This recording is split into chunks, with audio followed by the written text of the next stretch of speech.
You're listening to the Diagnosed podcast, where every diagnosis has a story, and every story deserves to be heard.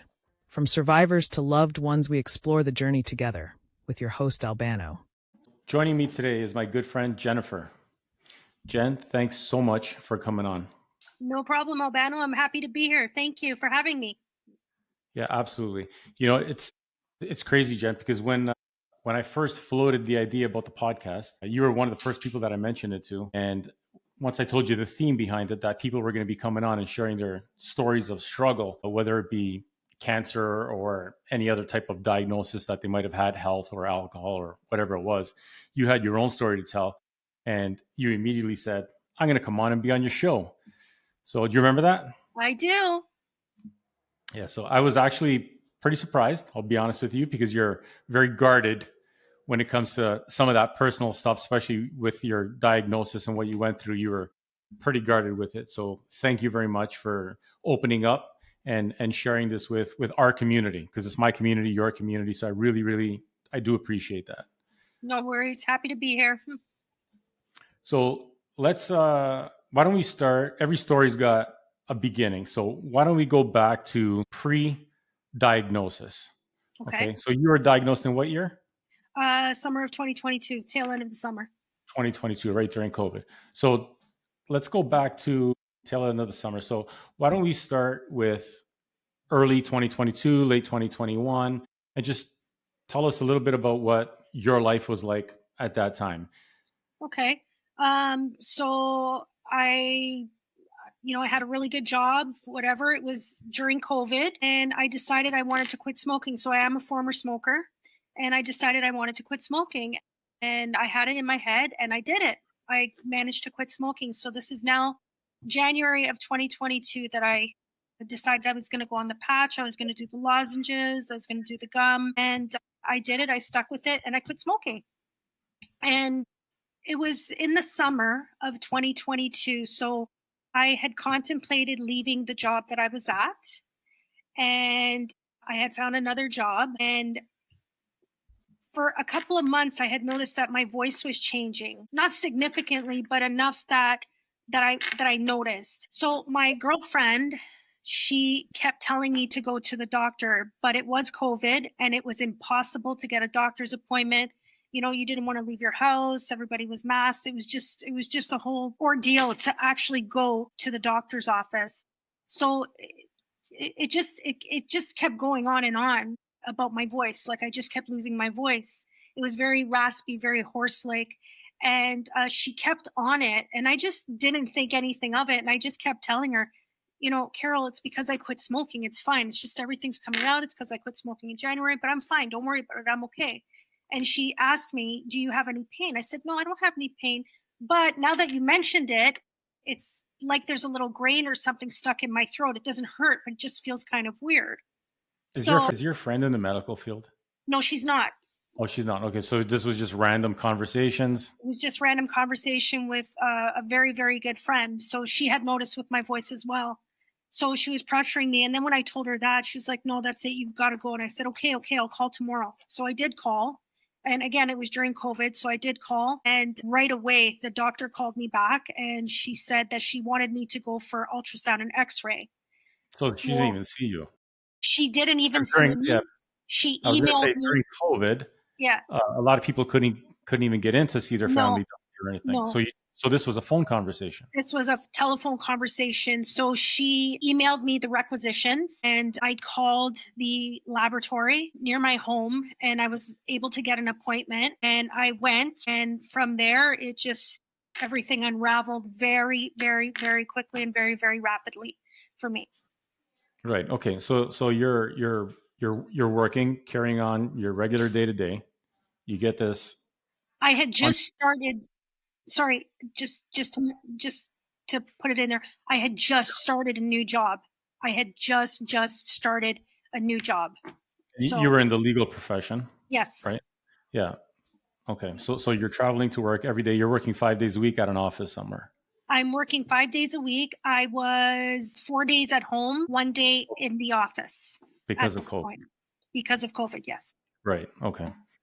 So let's get back to this. So you speak with your family doctor, and your family doctor says, "Let me send you for an ultrasound." Is that And an X-ray. And an an X-ray.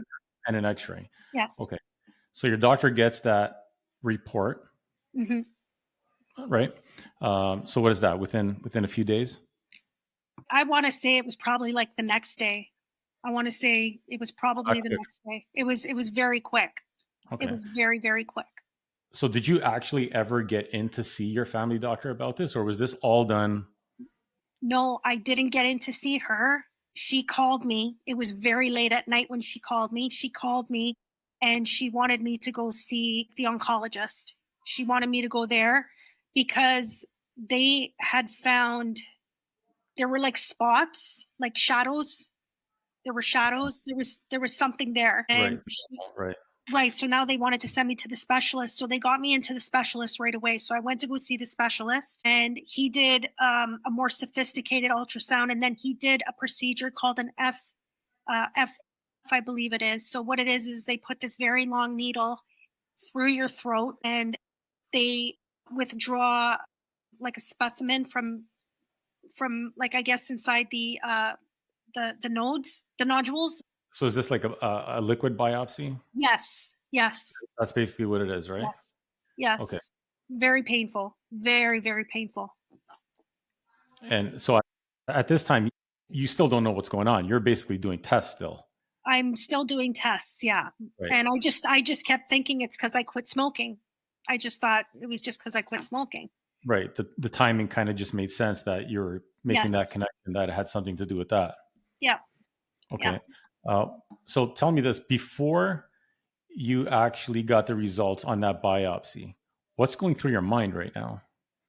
Well, they kept sending me for all these doctor's appointments, so I was very concerned about this new job that I had just started. That's the only You don't want thing. to take time off, etc., right? Yeah. That was the only thing that was really going through my head. But they were pretty good. I can't say that they weren't. They were pretty good about it. Yeah. So you're at this point, you're still dismissing this as anything serious. Oh yeah. Yes, I am.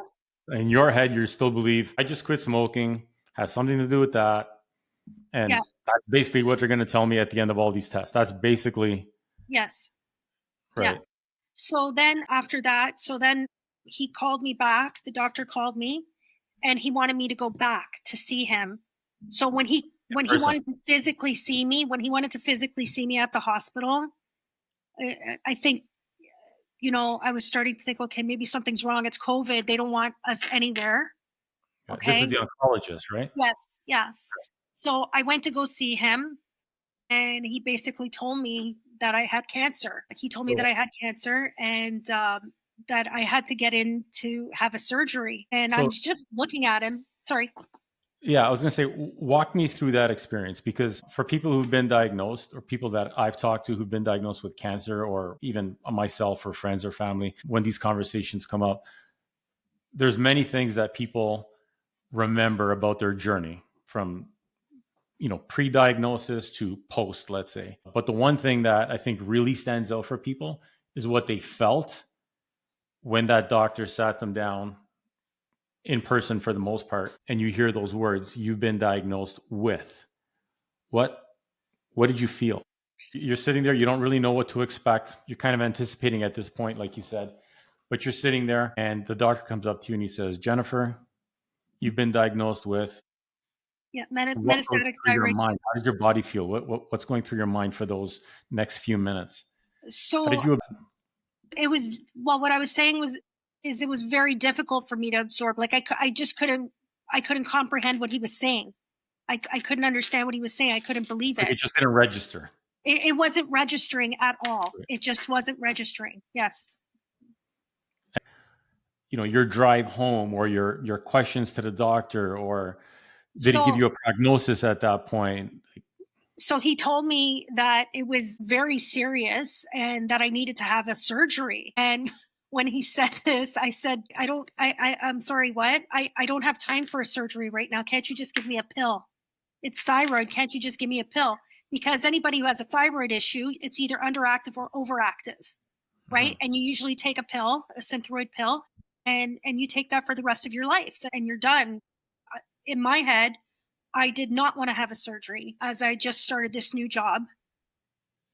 and it still wasn't registering. So I'm asking him, well, can't we just do a pill?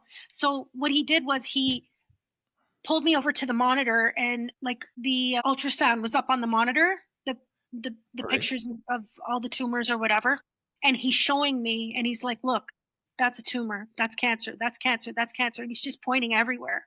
And he's like, you need to get this removed. And I still kept telling him, well, I don't have time for this. I just started a new job. Can we do this like in the new year? And he's like, no, you can't do it in the new year. Well, I So, gotta say, Jen, that's a very different reaction than I think most people would have. right. So then as he's telling me, no, you have to have it right away. Mhm. Then it started clicking in a little bit, as he When you started. say clicking, you're thinking to yourself, "Shit, this is serious." Very serious. Yeah. Very, You very went serious. from "Give me a pill" to "Damn, this is serious." Yeah. So he was telling me about the surgery, that it was going to be, I think it was like a 5-hour surgery, that they were going to cut. It was supposed to be initially a cut from here to here. I don't know if I'm jumping ahead, but the way he explained to me is that they were going to do a total thyroidectomy. So they were going to remove my thyroid, which would jumpstart me into hypothyroidism. And I would have to go for treatment afterwards. I wasn't going to be able to work. Then that sent me into another tailwind that I wasn't going to be able to work. He's like, you're not going to be able to hold your neck up. And, you know, as he was telling me this, I started understanding, oh my God, this is serious. This is really serious. All of it started registering at that point. Yeah, like you're not going to be able to drive, you're not going to be able to turn your head, you're going to have bags and stuff like that. And I was like, oh my God, right? So So once the realization of let's call it the magnitude of what he was telling you, what you've been diagnosed with, and what's going to happen in the procedure and the effects of it, did that change your perspective at that point? Like, did your mind go somewhere else? Did your mind start thinking about different things? Did your mind just not automatically go into, okay, let's get this done. I'm going to get this done. I'm going to go back to work. Did your mind go into an area you've probably never felt before? not at Start that to like point. the kids. Not at that point while I was still in his office. Not at that point.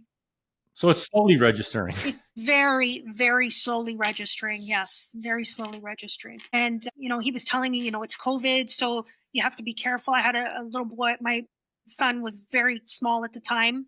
Right. And he was just going to be going back to school. Yeah, he was going to be going back to school. I had to keep him home. I couldn't be around anybody. I couldn't get sick because if I got sick, it was going to delay the surgery. And it was just a whole ordeal. It was a whole So, ordeal. so how old is he at this point? My son? Yeah. My son just turned 13. At Oh, that point? sorry. How old was he at the time, you mean? Yeah, at the time. At the time, he was 10. He was 10 years old. So he was 10. Yeah. Okay. So tell me more about the surgery. So he's explaining this to you. You're still in his office at this point. Yeah. And then he's telling me I need to take a few months off work.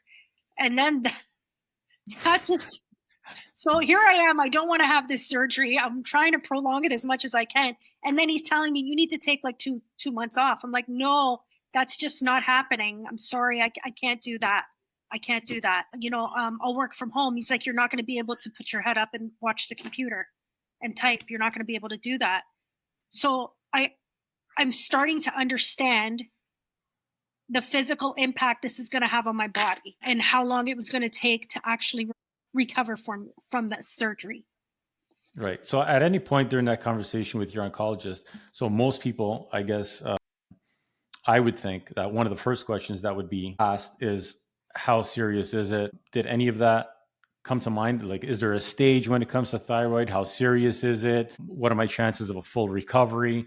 Did any of that happen? Or did he automatically just voluntarily tell you, listen, you're going to have surgery, you'll be fine? Where were you with that? Where was I with that? So I was still trying to process everything that he was saying. It was a long conversation. It was a very long conversation. And I think it's because I prolonged it because I was just in so much denial. Mm-hmm. Right. So you're sitting there, and as you're having this conversation, is this slowly starting to sink in? Like the longer Very you're sitting slow. there, Very really? slow. Starting to sink in. Yeah. That's Yeah. interesting.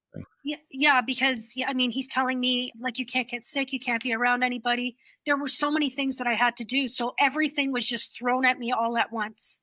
Right. Everything. You're just absorbing it all. I'm absorbing it all, and it was very hard to absorb and to process everything. So I'm still stunned at this point.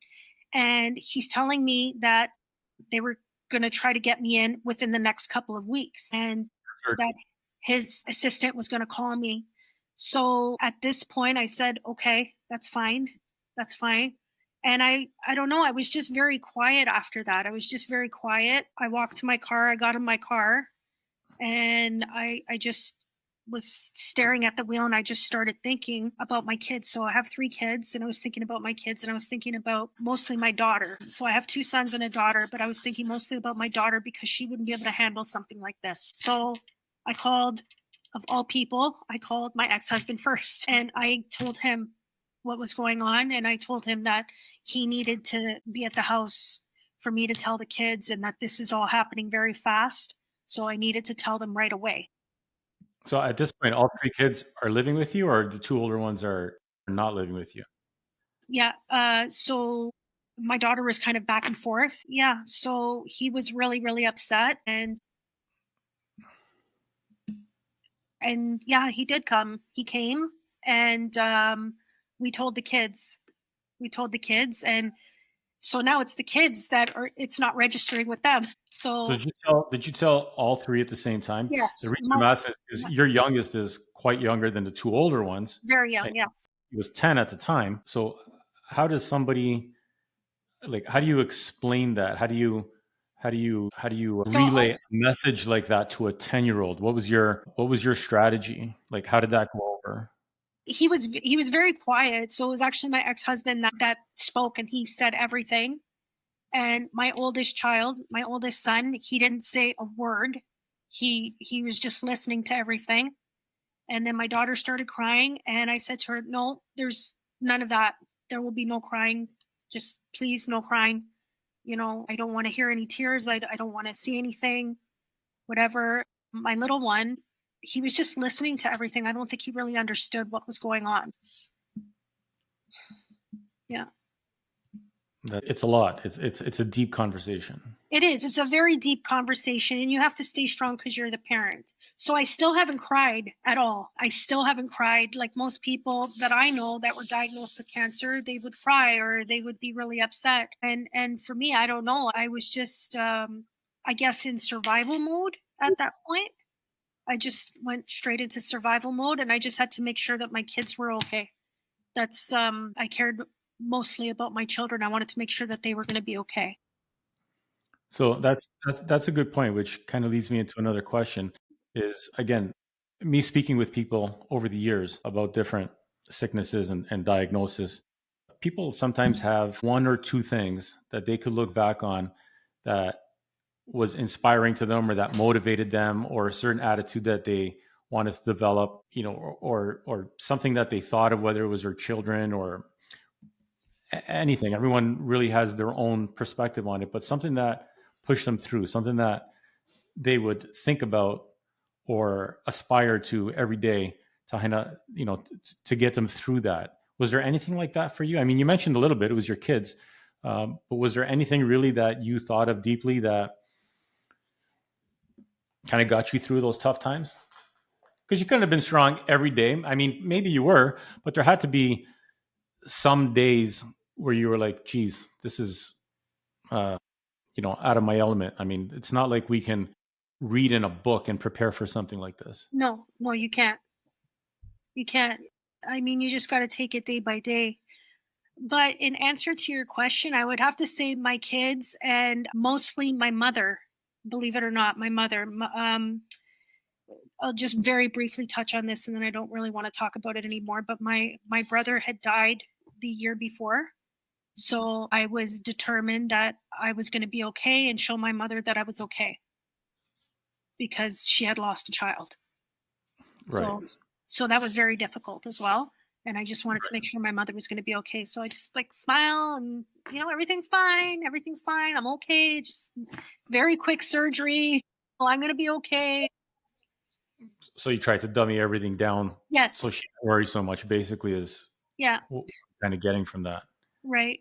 So after I spoke with my ex husband and he came here, I then called my oldest brother and I asked him to meet me at my mom's house. I told him what was going on, and I asked him to meet me at my mom's house, that I had to tell my mom, but I wanted him to be there just in case, because my mother was still dealing with what happened with my brother. Right. So anyways, we went there and I told her, and I had like a big smile on my face. I'm like, I'm fine. I'm okay. It's just a very quick surgery, but I do need your help, and I need you to watch my little one and whatever. So she started crying right away. And I'm like, no, there's not going to be any of that. There's not going to be any of that. So I didn't want to be around tears. I didn't want to be around tears. I didn't want to be around any negativity. I didn't even want to talk about it. I didn't even want to talk about it. I remember a lot of that.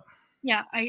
When this podcast comes out, a lot of people are finally going to know what I went through, because I kept it very, very private, very hush hush. Yeah. So I remember when you actually called me and told me that you were diagnosed with thyroid cancer, and I think it I don't want to say it affected me more than it did you, but I think you were stronger than I was. And I think that I went through a similar struggle.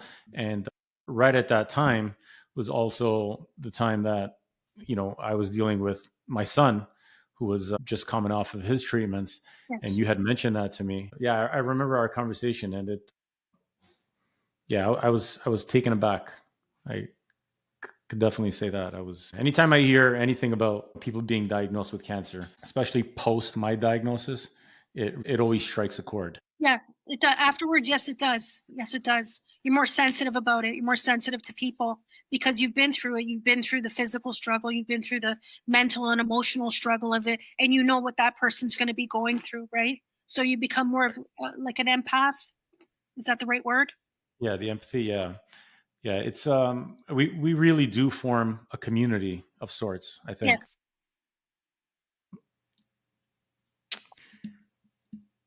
I'm just catching my breath, Jen. So just give me a second here. But okay, let's get beyond that for a second. Get into your surgery. So your surgery is scheduled. You said it's about a 5.5 hour surgery.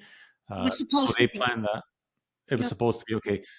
So did you get in and do it in 2 weeks time? They got me in right away. So I had my surgery of all days, my favorite holiday, Halloween. Okay. So it was right on Halloween day. It was right on Halloween. Yep. Halloween So morning. we're coming up to your 3rd year anniversary of your surgery. Yes. Yes. Okay. So walk me through the surgery. How did you prep for that? Tell me about the surgery. How long? Okay. So the prep was during COVID was quite difficult. So I had to drive all the way to the hospital. I had to go do a COVID test. I had to pull my son out of school, my little one, and I had to speak to the principal. So I had to tell the principal what was going on, why I had to pull him out of school, so if he could do online learning, if he could continue to do the online learning. So that wasn't an issue. So he needed to be at home with me 2 weeks before the surgery. I needed to be home. I couldn't have anybody at the house other than him. So let me interject here for a second. Sure. So you had to pull him out of school because it was COVID and you couldn't be exposed to anything prior to surgery. Even if I had a sniffle, Okay. it would have canceled the surgery. Okay. And I had to have the surgery. Like, it was imperative that I had the surgery because it was metastatic. So it had spread. Mhm. So it was spreading. So Okay. anyways, I did that. Yes. So I went for the COVID test. I had the little one at home. I had like my sister-in-laws, they would come and like leave soup. They would leave soup on the porch or whatever. Yeah, like a neighbor would take out the garbage for me, like things like that. Like I could not leave the house. I couldn't risk getting sick. So that takes you to surgery day Yeah. on Halloween So surgery day, I got in my car. I drove myself to the hospital. because you couldn't have anybody drive you. I couldn't. So I drove myself to the hospital. I parked my car. I sent a picture to my ex-husband because he was going to drive my daughter to pick up the car. And I went in for surgery. I prepped, and yeah, it was supposed to be like 5.5 hours. It ended up being 7.5 hours. So Wow. I had no family at the hospital because it was COVID. You couldn't, right? There was nobody at the hospital. So COVID really, many people have their own stories with COVID, but it really amplified the whole situation, really. I mean, you Yes. couldn't even have any moral support. No, no. So I remember I went in, I gowned, I waited, and it's like you're just waiting for like it's almost like a doom type feeling. Like you're Yeah, it's just not like you're waiting. going in because you broke your leg. Exactly. You're just waiting there. You're in your gown and your cap, whatever, and your little slippers there, and then you're walking to this table. You're walking to this table, and I mean, I don't remember ever seeing anything like that. And I went in, and then the doctor asked me if I was okay, and then he pointed up there. I don't know if you could see. So he pointed up to the top, and there were like students that were going to be watching the surgery if I was okay with that. And I said, of course, no problem. And then the anesthesiologist, he goes, Jennifer, how old are your kids? So I started counting. He asked me to count them backwards. So I did from my oldest to the youngest. And I don't even remember getting to the youngest. And I was out like a light. And then I remember I woke up. I was in my room. I was in my room, and the nurse, she was trying to wake me up. She had my phone. It was important that my phone was near me. I remember that because I needed to call my kids to tell them I was going to be okay. I was going to text message them. Mhm. So when I woke up, the nurse had said, your mother called a few times, right? And I said, oh, okay. I should also backtrack.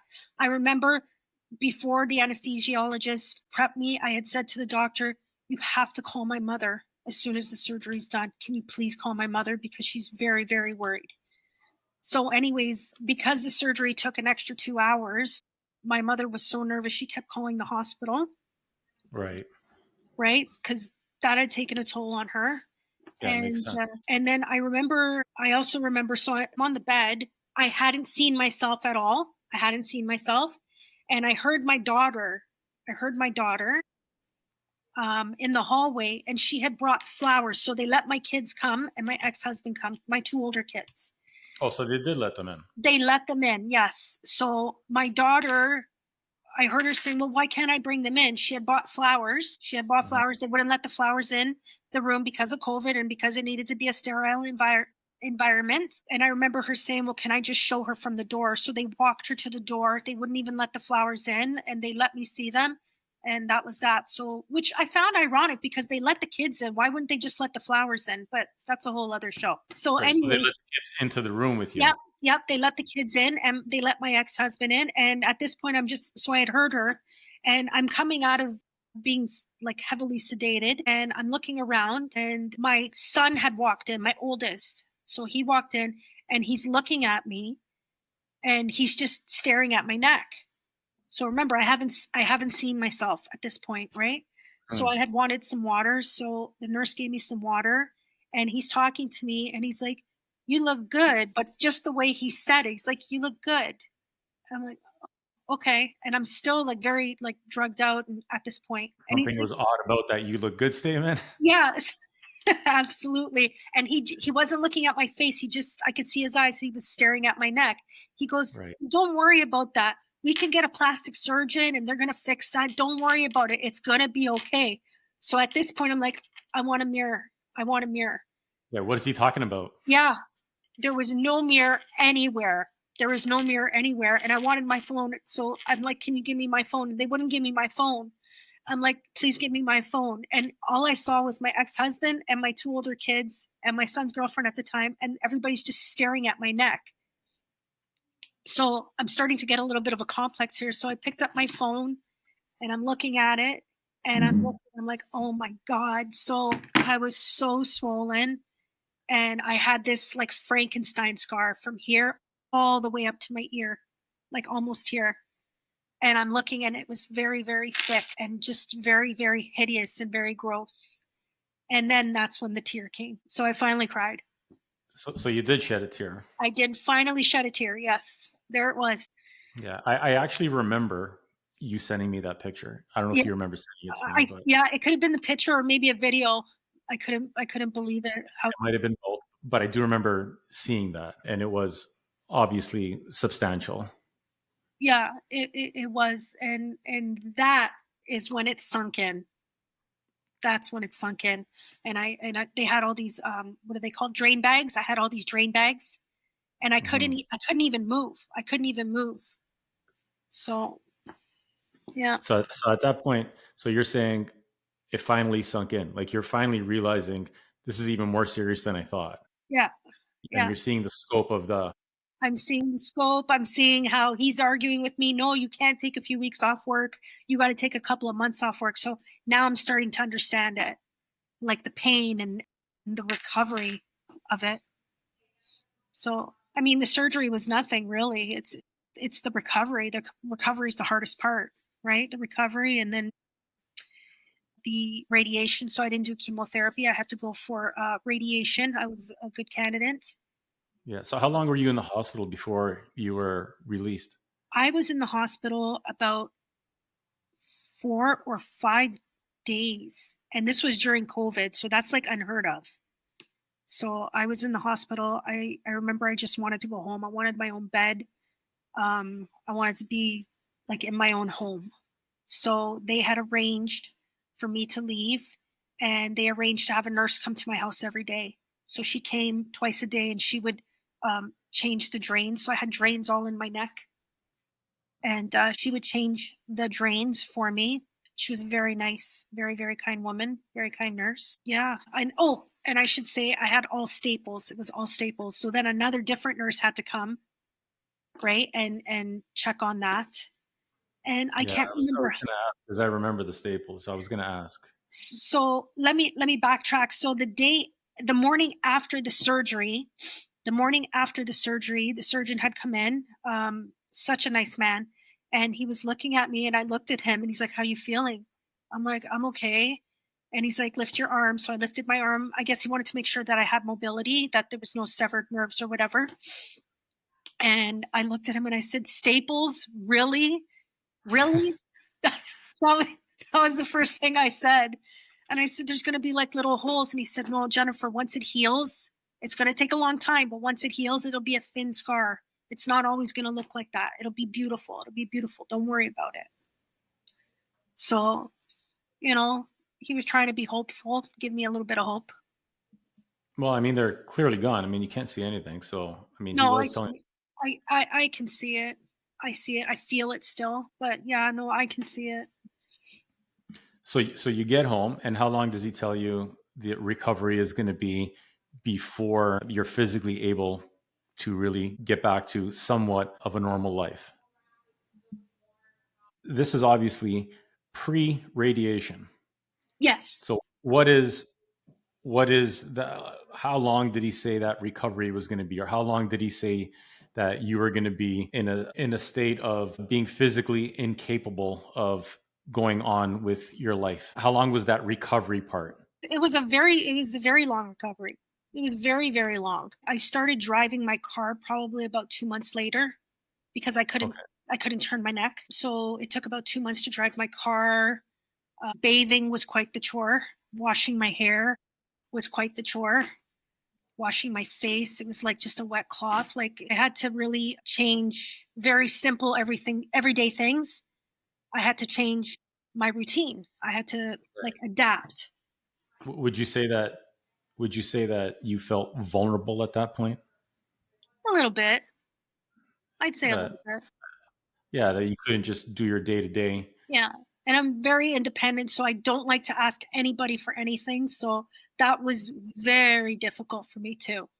Like even for my mom, then she had to stay here. So when she came to stay here, she couldn't leave either because I couldn't get sick. Because if I had coughed or if I had sneezed, they could have just opened up. Like it wouldn't have been good.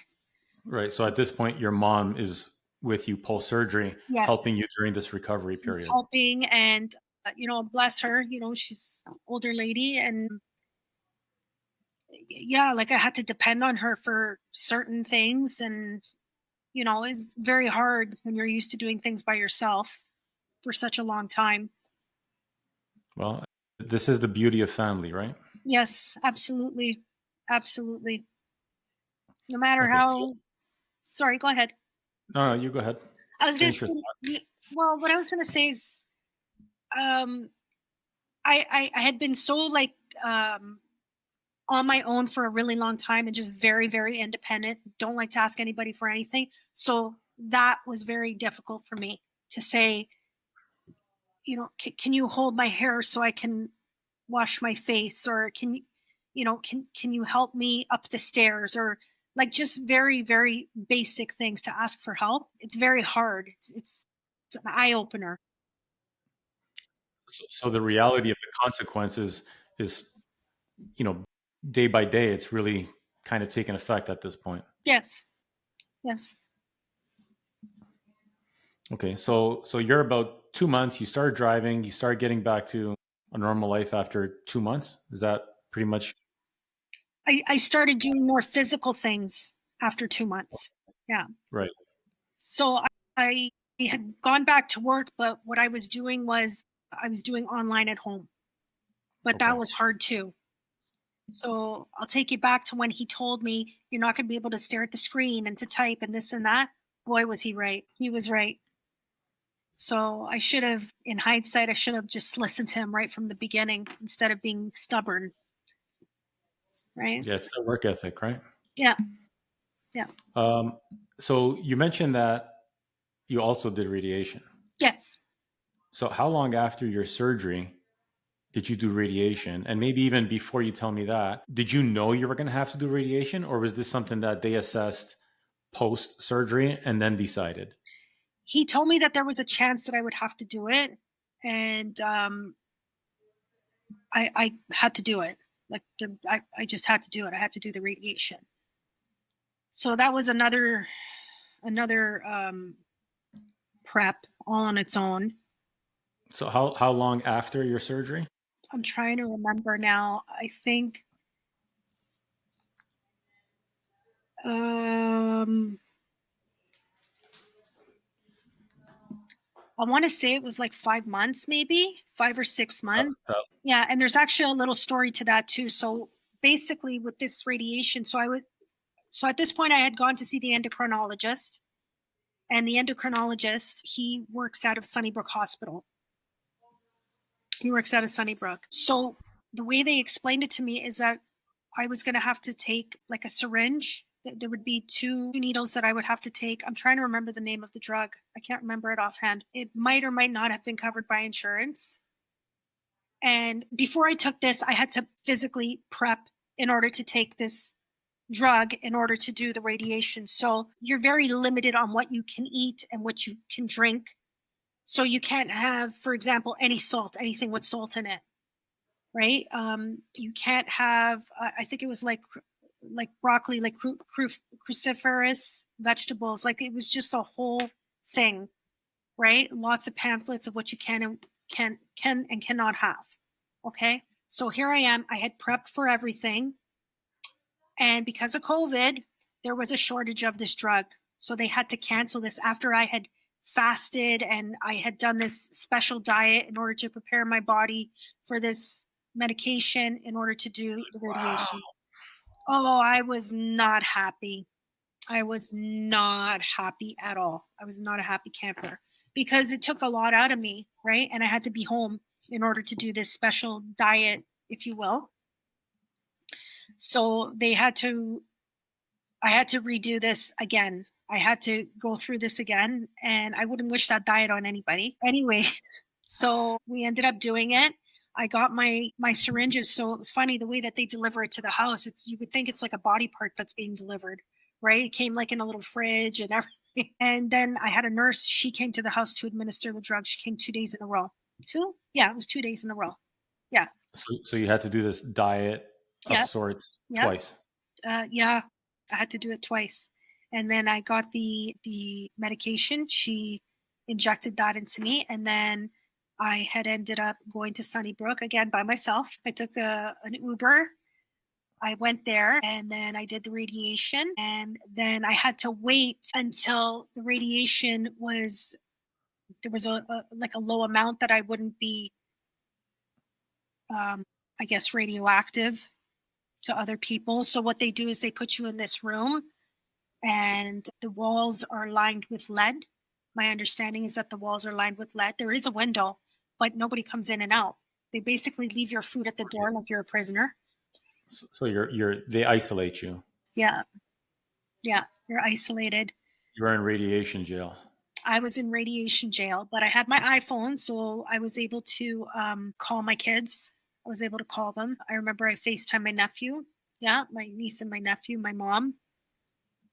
I was like, So "No, how I'm long fine. I'm fine. Don't worry. I'm gonna be home in a couple of days. I'm good." Yeah, so I was just going to ask, how long were you there or in isolation after the radiation?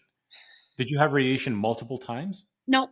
I had it once, and I had it for I want to say I was there maybe 4 or 5 days. I can't remember offhand.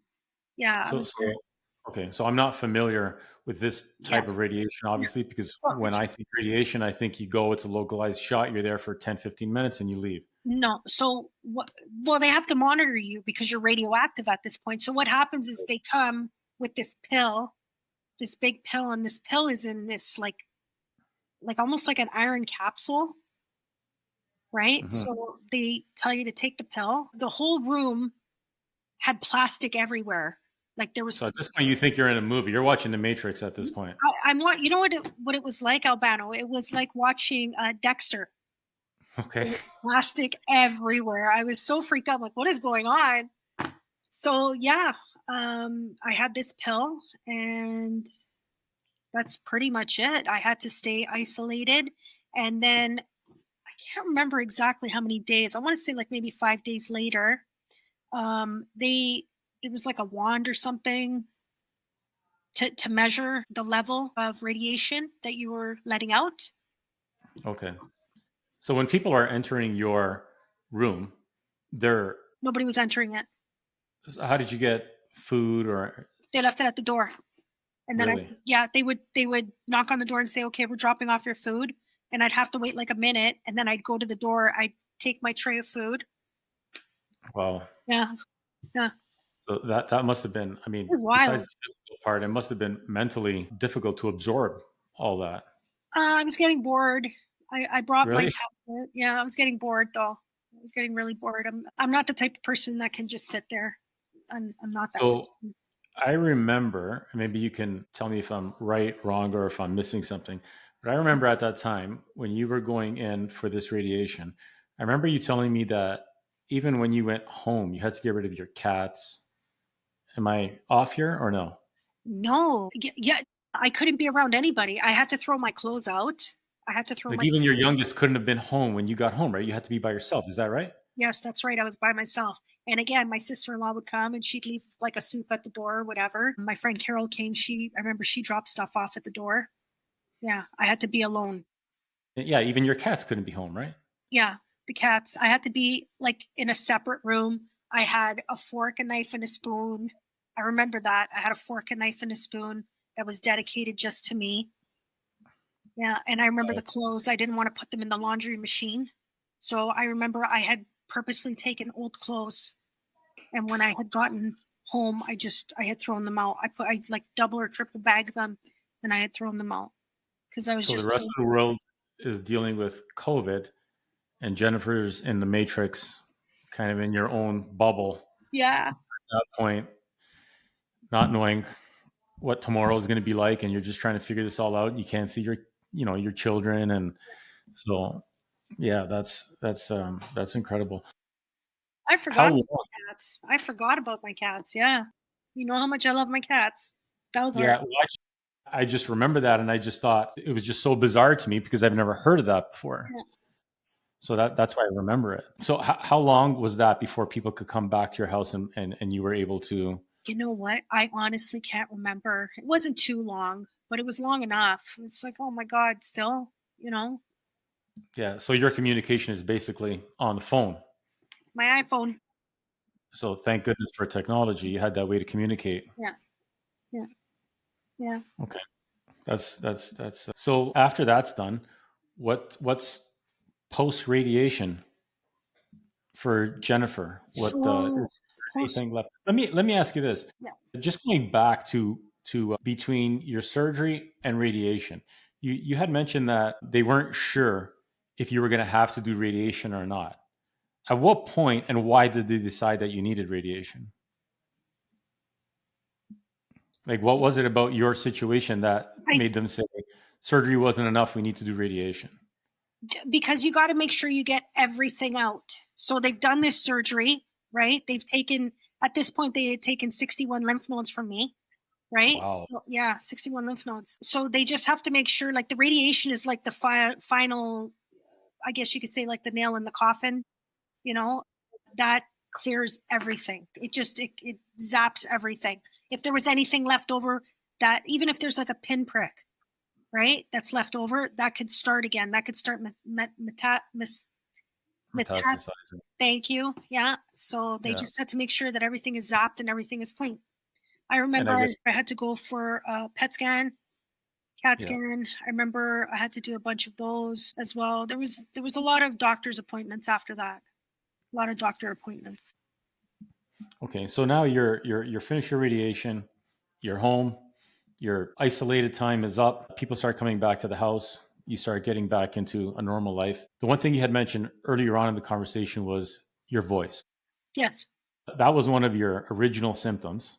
Yes. Was a difference in your voice. Yes. So after your surgery, after the radiation, how's your voice at that time? I mean, right now it's perfect. We're 3 years out, but at that time, just subsequent to your radiation, what's going on with your voice? Is it completely back to normal at that point?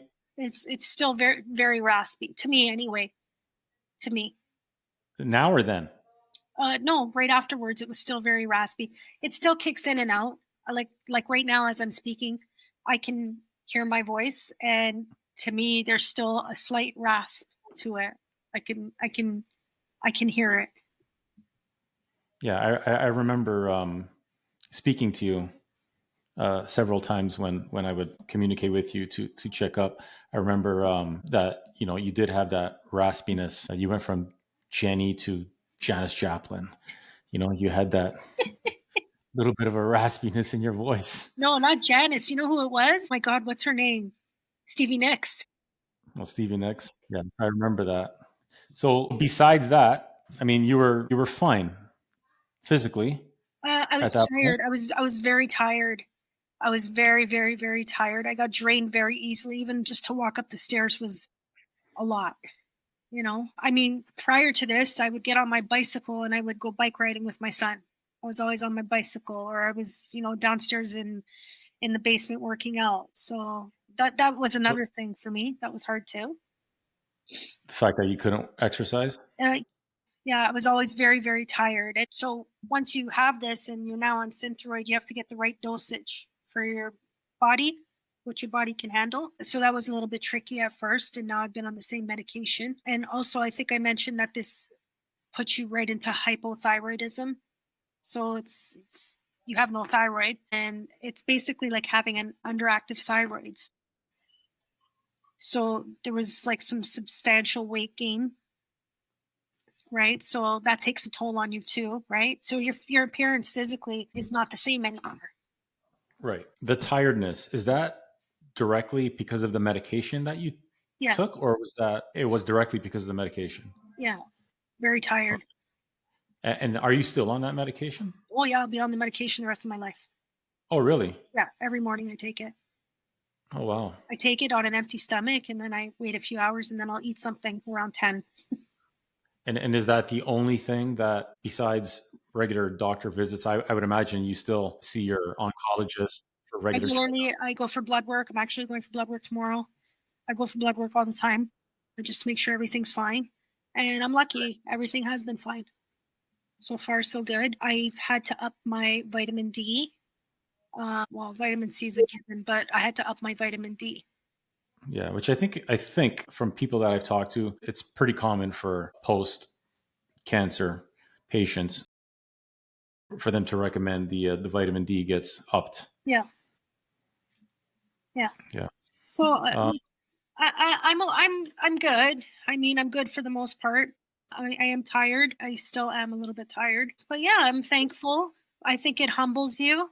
I think cancer definitely humbles you. I think cancer makes you look at life very differently, that you just want to slow down a little bit.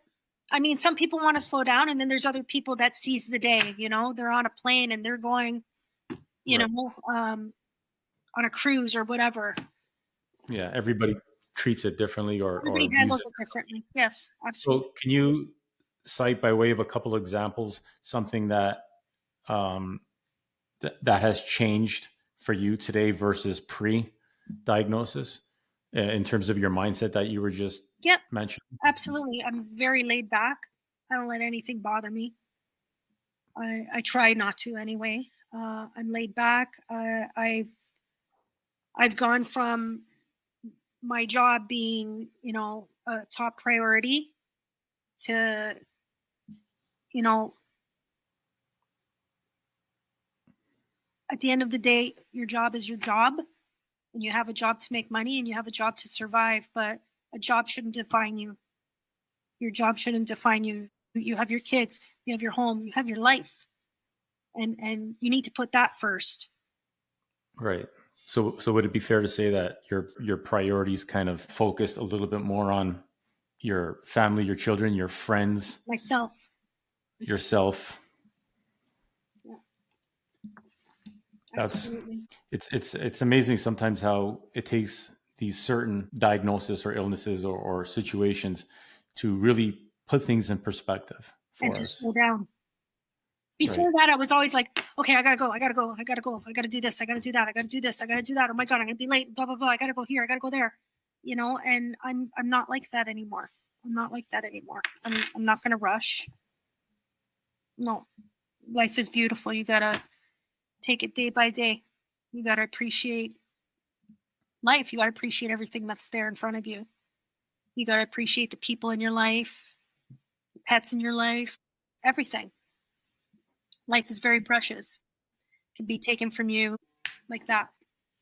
It's a weird thing how it takes something like this for us to see those things. I mean, listen, some people see them without being diagnosed, and that's their attitude. And from the get go, we're all very different, but it's very difficult to experience something like this and then not appreciate the simple things in life. Is that Everything's beautiful after that. You know what I mean? Flower in your garden is beautiful. An eggplant is growing. That's beautiful. There's snow. Oh, well, it's snow. Let's go shovel it. Let's go make a snowman. You find the beauty in everything. Does that make sense? that makes perfect sense? Yeah. That makes perfect sense. On that note, Jenny, unless there's anything that you want to add, or if there's anything that you might want to offer to somebody else, There is something I will add. I will add this.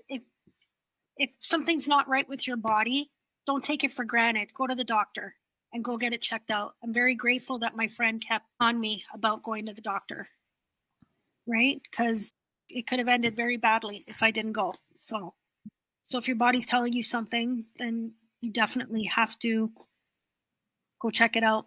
Take care of yourself. That's a great point, because too many of us, we just dismiss the little things, and Yeah. sometimes the little things are not so little. Well, Jenny, thank you so much for sharing your story, and I really do appreciate it. I wish you continued health and success, and we'll leave it at that. Thank you, Albano, and congratulations on your podcast. I'm very happy for you. I can't wait to watch all your other guests on here and to listen. Thank you.